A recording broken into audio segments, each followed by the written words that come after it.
Hola a todos, muy buenos días, buenas tardes, buenas noches cuando estén viendo este video. Soy la profe Maricel Menéndez, tutora del aula 8 y 23, y tenemos la compañía de Alicia, nuestra coordinadora. Alicia. Bueno, un gusto estar con ustedes en este momento aquí, en este espacio particular. Gracias por la invitación, Maricel. Y bueno, contenta de haber tenido la posibilidad de participar en este horario. Así que la mejor de las suertes para todos en el trabajo final. Bueno, muy bienvenida, y cuando quieras aclarar algo, por Por favor. supuesto, sí. Vamos a empezar con la presentación de un PowerPoint para poder orientarnos un poquito en algunas cuestiones que requiere la presentación de este trabajo final, ¿sí? Vamos a hacer al presentación. Bien. Bueno, este trabajo final nos permite elegir entre dos secuencias. ¿Cuál quieren trabajar ustedes? Pueden pensar en una secuencia para primer ciclo una para segundo ciclo. Según la facilidad que tengan de llevarlo a la práctica, según las preferencias, la elección que ustedes tomen de una u otra secuencia. Lo primero que se pide en este trabajo práctico es que puedan recuperar esas lecturas que estuvieron haciendo a lo largo de las clases, que revisen sus notas y que puedan traer a este trabajo práctico algunas frases que les hayan resultado interesantes, significativas, que marcaron un poco el ideal de este módulo. Después vuelvo a la primera diapositiva para ir punto por punto.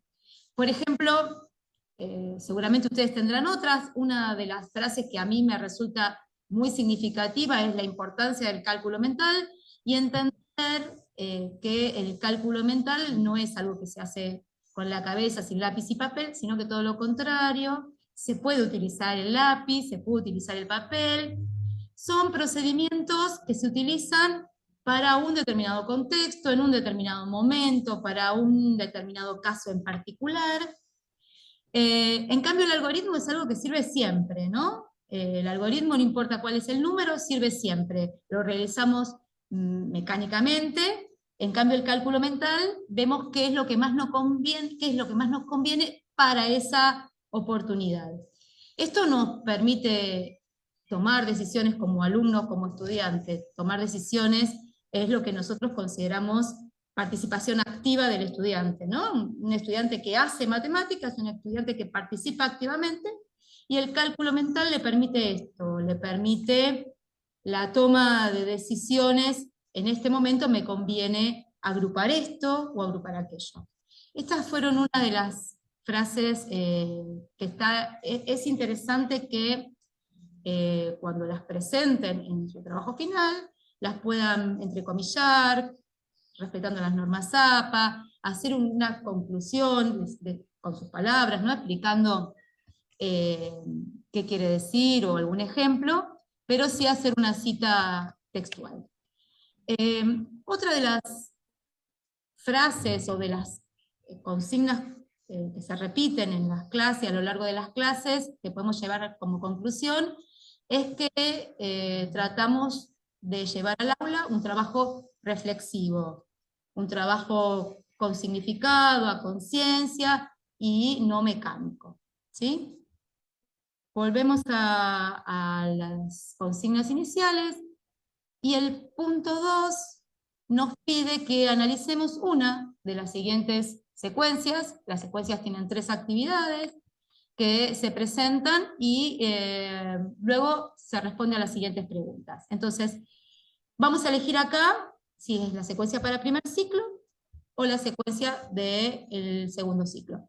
Ambas son muy parecidas porque es jugar a la casita del 100, en donde hay que formar 100 puntos, suma con números enteros para primer ciclo, o suma con números decimales para segundo ciclo.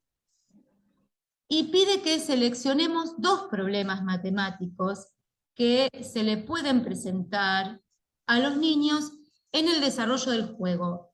Esto hace referencia a problemas matemáticos, ¿sí? No a problemas que tengan que ver con el desarrollo del juego en sí mismo, sino seleccionar 2 problemas matemáticos que puedan tener los niños.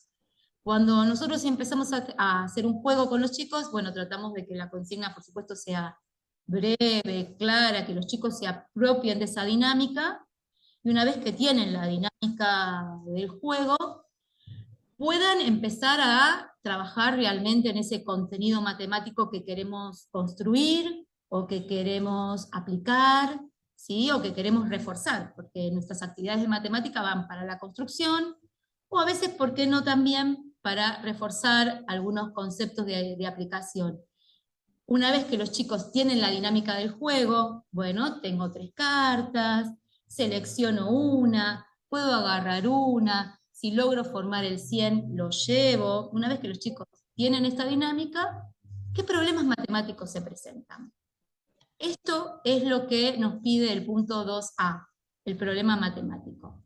Vamos a avanzar en la diapositiva. Bueno, avancé bastante. Y, por ejemplo, uno de los problemas matemáticos es que los chicos pueden llegar a tener, por ejemplo, en primer ciclo, ¿no? ¿Qué les pasa cuando suman el 5?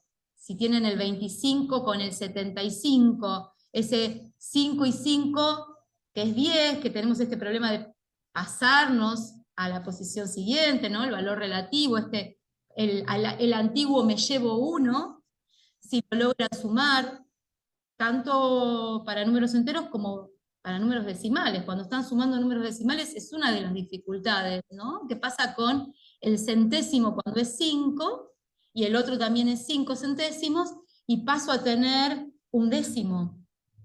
¿Qué lugar ocupa ese décimo? Esa seguramente es uno de los problemas que se van a presentar. Bueno, los invitamos a ustedes a seleccionar algunos de estos problemas que consideren que pueden llegar a presentarse con los chicos.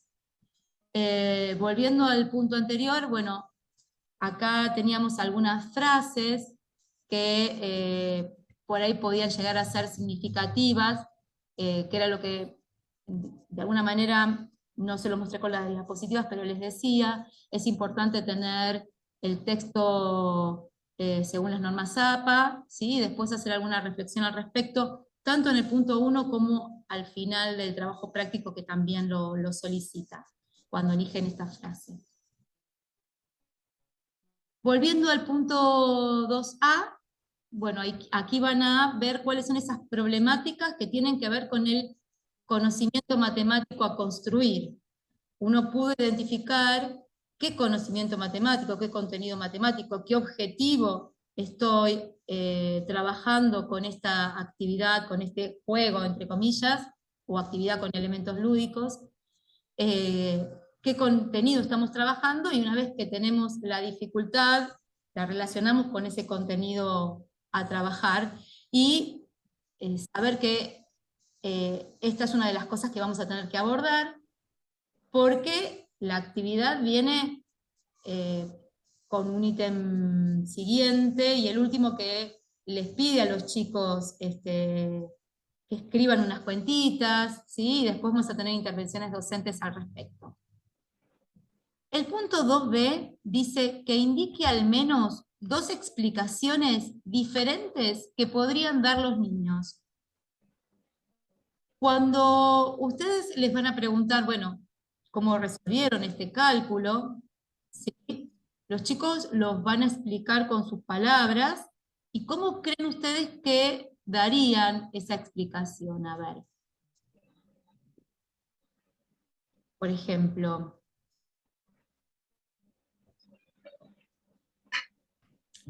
tiene que ver con que los niños puedan explicar el problema, cómo lo resolvieron, y explicarlos con sus palabras. Por ejemplo, ellos podrán decir como, tengo 5 y otros 5 y los sumé al costadito y por eso me suman decenas, ¿sí? Con las palabras de los niños que corresponden a ese ciclo. Y el ítem C también de este punto 2 dice que expliciten esas conclusiones. ¿Se acuerdan que durante las clases venimos pensando siempre en presentar un juego y al final de la clase hay un momento de puesta en común, hay un momento posterior de síntesis o de institucionalización del saber, que lo podemos llamar como conclusiones, que las vamos a llevar a esos afiches que están generalmente en las aulas, y que en actividades siguientes las retomamos, porque esos afiches fueron construidos con las palabras de los niños, ¿sí? Al finalizar la clase los ayudamos a ordenar un poco las ideas, a institucionalizar ese saber, a establecer esas conclusiones que quizás en el modelo tradicionalista se daban antes, al principio. Las escribimos en las carteleras, esas conclusiones, y en clases sucesivas las vamos a retomar, porque eso que escribieron los chicos es importante. Algunas de esas conclusiones pueden ser algunos repertorios de sumas, a veces por ahí cómo se descompone un número para poder seguir trabajando eso y tomarlo como ejemplo. Algunos chicos por ahí cuando resolvieron la suma para llegar al 100, o para llegar al 1, al 2 o al 3, lo hicieron en vez de con suma mediante restas, que puede ser alguno de los procedimientos que explican los niños en el punto 2b. A veces los chicos te dicen, bueno, yo sumé esto con esto, tengo 25 más 75. Sumé 20 más 70, 5 más 5. O te pueden decir, tengo 75, ¿cuánto me falta para llegar al 100? Esto que los chicos dicen con sus palabras es lo que ustedes escribieron en el punto 2b. Y en el punto 2c quizás pueden tener como conclusión alguna de estas ideas. Y el ítem 3 tiene que cerrar un poquito todo el trabajo, ¿no? Tiene que retomar, le pedimos que dentro de lo posible retomen esa frase que para ustedes fue importante en el punto 1, les pedimos frases importantes, bueno, se pudo recuperar eso que consideramos importante. Por ejemplo, yo había mencionado que para mí era importante el cálculo mental. Se retoma el cálculo mental, y si yo esto lo voy a escribir en el punto 3, está bueno siempre para fortalecer lo que estoy diciendo en mi trabajo final, presentar alguna frase textual de la bibliografía obligatoria o de las clases, en donde pueda entrar en consonancia con lo que la clase dice, ¿no? Unida y vuelta, la clase dice esto y yo llego a esta conclusión. No sé si se escucha, estoy en la escuela, se escucha ruido, pero bueno. Ruido de... No hay problema. ¿No? Bien. Alicia, no sé si omití algo importante. No, todo bien, todo clarísimo, Maricel. Continúa nomás, no hay ningún problema.